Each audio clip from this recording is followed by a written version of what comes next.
Nice and steady, they said New Zealand to themselves in pursuit of 237. They find themselves at 71 for 2. Dinesh Karthik's calming presence in Cricbuzz Comm Box. All going to plan, barring the first two wickets. Two early blows, but then they've steadied the ship. A couple of good balls to get rid of both Will Young and Kane Williamson. But as expected, New Zealand, from troubled waters, have just moved to slightly safer waters, just forging a partnership together. Yes, Devon Conway and Rachin Ravindra, who we're getting the first look at in this Champions Trophy, they've gone about it very professionally, not trying to anything too funny. Also, the lack of quality, barring Tuskin and Nahid, has also sort of helped matters for these two. They, to be fair, have a good bowling attack. You know, Mustafizur is there, Mehdi Hasan Miraz. We also saw how well Rishad Hussain bowled. But overall, the quality of the batsmanship coming through as well. You've got to understand the pitch was a good one to bat on. Slightly slow, but no demons in it per se. The new ball swung a bit and hence seemed a little bit as well. But right now, things settling down with the ball, with the pitch and the batters. Little milestone for Rachin Ravindra, goes past 1,000 runs in one-day cricket. He's one of the fastest to get there in about 26 innings. So clearly a sign of good things to come for him. And for New Zealand, 11 boundaries between Conway and Rachin Ravindra.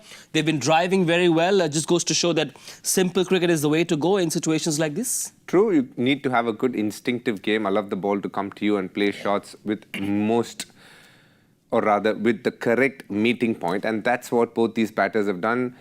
Rachin Ravindra a lot more fluent in his stroke play. Devon Conway generally a little wary at the start before he starts playing a lot more strokes, but you can see their bigger goal in mind is to take the game as deep as possible so that the later they play, it'll get tougher for Bangladesh. Couple of maidens very early, and Bangladesh clearly can give themselves a pat on the back for trying all they can. Express pace from Nahid Rana, 148 clicks is what I saw on that dismissal, and Tuskin Ahmed as well. Not very easy to play. A couple of maidens that he bowled. Yeah, I thought Tuskin Ahmed started beautifully. A couple of maidens tells you the lengths that he's hit and also the movement that he got off the pitch. Got Will Young with that. And as always, when a bowler is swinging and seaming, it's never easy for the batter to get going. Yeah. Well, Cricbuzz Comm Box curse, as we often see. Devon Conway has lost his wicket, played on in that 16th over, so that's a big one. Mustafizur, always a tricky customer. We'll find out if it was one of those cutters, but now this wicket should possibly make Bangladesh believe that maybe there is a chance of setting the cat among the pigeons.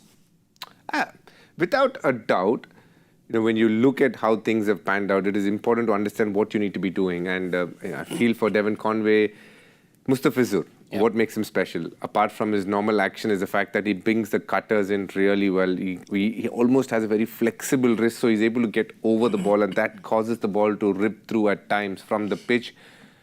For me, New Zealand still are not too bad, purely because Tom Latham is their key batter. And then you have the macho man, Mr. Glenn Phillips, the 4D, 5D player, as you all call him.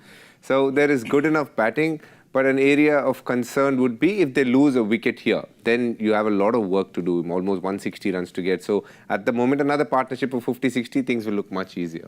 Rachin Ravindra playing on about 37 at this stage of 39 at the 16th over. He'll have a big job at hand as well to allow Tom Latham to settle in as well. But if you look at the bowling card, Bangladesh have bowled 4 overs of the off-spinner in the first 15. Mustafizur came in a bit late in the 9th over. Was that the right call? Because the two pacers did really well at the start.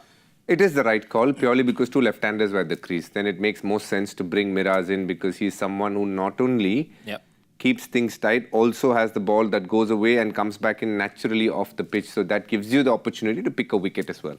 165 runs away at this stage as we speak. New Zealand, what's the number they should have in mind at 35? If they can be anywhere close to 150 or maybe 160, that's a very good score for them to be at. A different kind of test for the New Zealand middle and lower middle order. Will they, won't they? We'll find out. Keep your eyes glued to the screens and come back right here on Cricbuzz Comm Box at the 35 over mark. Bye for now.